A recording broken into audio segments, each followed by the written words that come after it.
गए, सदन के अंदर पहुंच गए, फिर बच्चों जैसी हरकत करोगे और चंदा के पैसे से जलपान उंगली दिखाकर आप बात कर रहे हैं। या अध्यक्ष महोदय मुझे 17 सेकंड का दिया जाए, 70 सेकंड का दिया जाए। आपके साथ में वो तमाम युवा चलते हैं जो आज एक पढ़े लिखे युवा कहलाते हैं और उन युवाओं की दिशा को आप दिग्भ्रमित करने का तैयारी कर रहे हैं। तो ज्यादा पत्रकार जहां देखते हैं वहां वो ज्यादा अपना छलांग लगाने का कार्य करता है। एक विधायक होके सदन में बच्चों जैसा बर्ताव करते हो, सदन में आपके बातों को नजरअंदाज किया जाएगा और आप जवान लड़कों को भ्रमित कर रहे हो, उन लोगों को गुंडा बनाने चाहते हो क्या?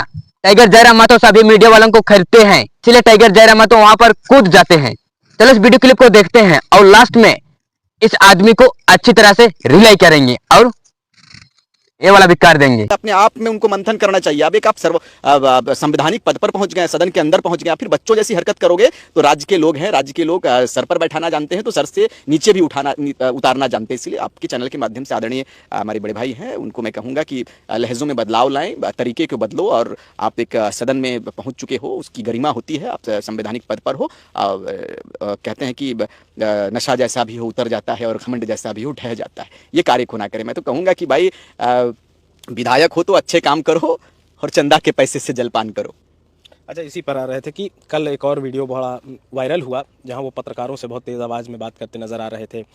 क्या लगता है, आप तो उनके साथ पहले भी लंबे समय तक रहे, बहुत करीबी रहे, वो हमेशा से ऐसे ही है, उनका नेचर एकदम एग्रेशन वाला ही है या अभी कुछ बदलाव आया है? नहीं, वैसा ही है, तभी तो सारे लोगों ने छोड़ दिया भाई। आप देखो, किसी की सुनोगे नहीं, आप किसी के बातों पर अमल नहीं करोगे, खुद की बात को सुनोगे और खुद के जो आप जो विचार रहते हैं, खुद का जो प्लान रहते हैं, उसी विचार और प्लान के साथ चलोगे तो लोग तो राह छोड़ेंगे, लोग तो साथ छोड़ेंगे ही। तो ये शुरू की उनकी आदत थी। और आपने कहा कि पत्रकार, भाई पत्रकार तो छोड़िए, आप भी एक पत्रकार हैं, चौथे स्तंभ के रूप में आप लोग कार्य कर रहे हैं। ये बड़ा दुखद घटना है, कल की जो घटना है, मैं इसकी घोर निंदा करता हूं। और मुझे लगता है कि जिस तरह से एक अल्पसंख्यक पत्रकार सिराज साहब के साथ में उन्होंने जिस अंदाज में, जिस लहजे में बात की और बार बार इस बात को उन्होंने कहा है कि आपने हमारे चुनावी दौरे को, या फिर कह सकते हैं कि चुनाव में जो जिस तरह से कवरेज होता है उस तरह से उन्होंने कवरेज नहीं दिया था। तो भाई ये आपकी निजी मामलात हो सकते हैं, निजी मामला हो सकते हैं। आप इस प्रकार से किसी पत्रकार को आप टारगेट करके नहीं बोल सकते और इस तरह से उंगली दिखाकर। और उंगली, मैं आपके ये लहजे से और उंगली दिखाने की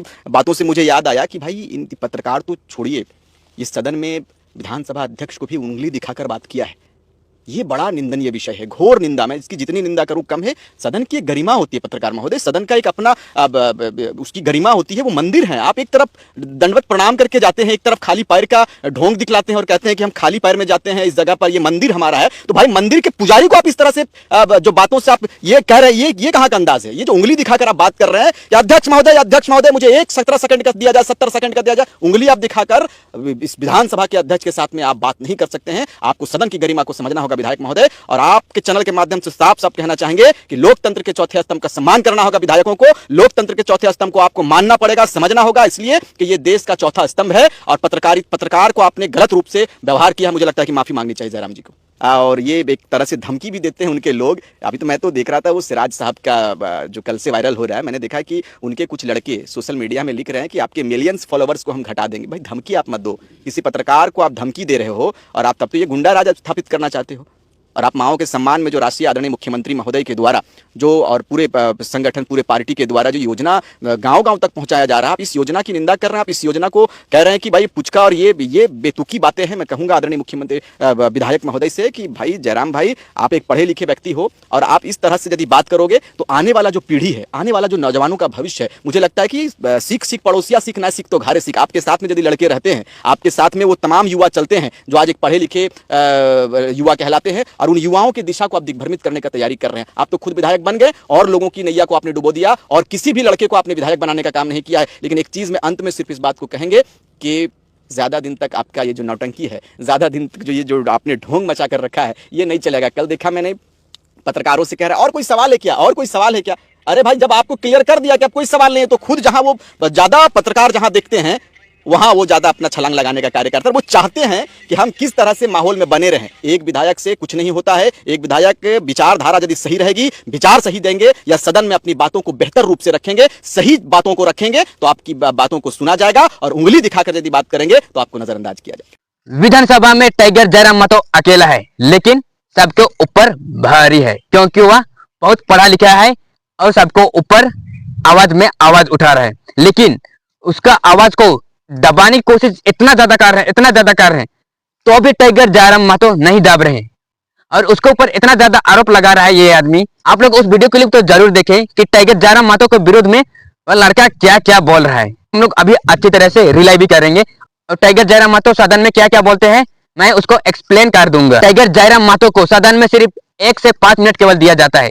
अगर टाइगर जयराम महतो को कम से कम 20 मिनट दिया जाएगा ना तो सबका गुर्दा से पुर्जा निकला देगा, पुर्जा से गुर्दा गुर्दा कर देगा। टाइगर जयराम महतो जो भी पुर्जा बना के लाते हैं और उसको सदन में प्रस्तुत करने की कोशिश करते हैं तो बाकी विधायक चिल्लाने शुरू कर देते हैं और उसको 5 मिनट टाइम को भी बर्बाद करके खत्म कर देते हैं।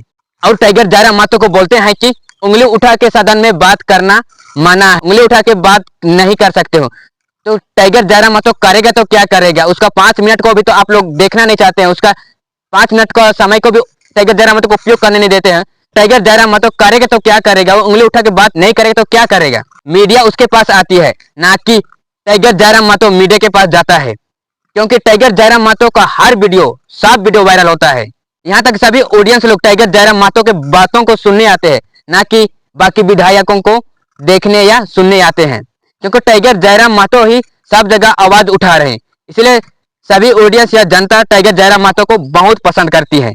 1-2 जन से विरोध करने से टाइगर जयराम महतो का कुछ भी बिगड़ नहीं सकते हो। टाइगर जयराम महतो अकेला नहीं है, टाइगर जयराम महतो के साथ पूरी झारखंड है, उसको कुछ भी नहीं कर सकता है। 2029 में देखा जाए टाइगर जयराम महतो अगर इसी तरह काम करते रहेगा ना तो tiger Jairam Mahato next CM जरूर बनेगा। टाइगर जयराम महतो जनता के पास जाके चंदा नहीं मांगता है, भीख मांगने जैसे वो चंदा नहीं मांगता है। जनता जानती है कि कौन काम कर रहा है कौन काम नहीं कर रहा है, इसलिए जनता अपना खुशी से टाइगर जयराम महतो को चंदा के रूप में 50 से 100 रुपया देती। उसी का टाइगर जयराम महतो सही उपयोग कर रहे हैं, ना कि वो गलत उपयोग कर रहे हैं। टाइगर जयराम महतो हमेशा जनता की बातें सुनते हैं, हमेशा अपने बातों में नहीं रहते हैं। क्यों? क्योंकि टाइगर जयराम महतो जनता के लिए काम करने आए हैं। तो जनता ने वोट दिया है तो जनता के लिए ही काम करेंगे, ऐसा बोल के जनता को बेवकूफ नहीं बना रहे हो। सच में टाइगर जयराम महतो जनता के लिए काम कर रहा है। कहीं पर भी बड़ा घटना हो जाता है तो टाइगर जयराम महतो वहां पर सबसे पहले हाजिर होता है और क्या प्रॉब्लम है क्या प्रॉब्लम नहीं है उसको सुनता है और सदन में उसको आवाज उठाता है। अगर वीडियो अच्छा लगा तो लाइक एंड सब्सक्राइब कीजिए और अपने दोस्तों के साथ जरूर शेयर कर दीजिए।